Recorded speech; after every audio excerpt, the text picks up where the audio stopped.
We're reading the Chofetz Chaim, Proper Speech, Day 13. Obvious intent. While statements which have a negative connotation are prohibited, this would not apply where the listener can be expected to understand that nothing derogatory was intended. Therefore, halacha permits making an ambiguous statement if 1. Nothing derogatory is intended, and 2. The unintended meaning of the statement is only mildly derogatory, and 3. The statement is made in the presence of three people or in the presence of the person being discussed.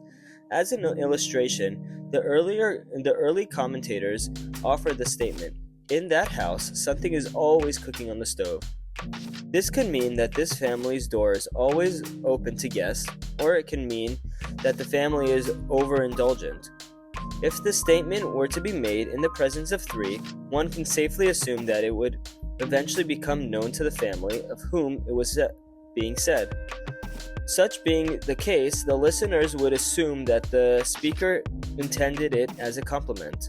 It would also be permissible to make such a statement in the presence of the family of whom which it is said, since it would be obvious to all that there was no derogatory intent.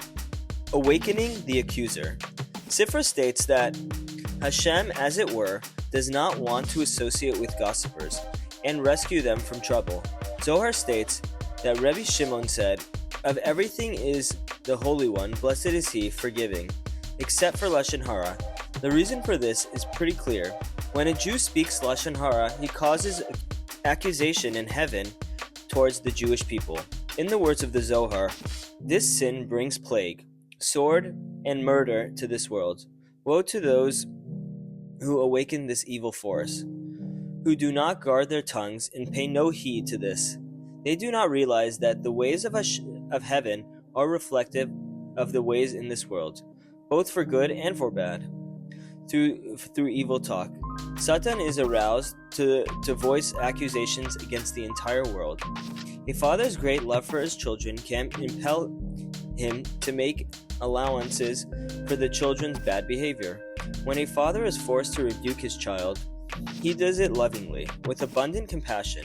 However, people come to the father and report that they witnessed how the child quarreled with others over nothing, and that he embarrassed and ridiculed his peers. The father will have no alternative but to take strong measures to ensure that his child mend his ways. Hashem loves the Jewish people with a deep, unfathomable love. In the words of the prophet, "Is Ephraim my precious son, or delightful child, that whenever I speak of him, I remember him more and more. Therefore my inner self yearns for him. I will surely take pity on him." Of course, Hashem is well aware of all that transpires in both public and in private. As it is written, "Can a man hide in a hidden place so that I will not see him?" says Hashem. Nevertheless, out of his great love for Israel, he is slow to anger and seeks to find merit for his nation.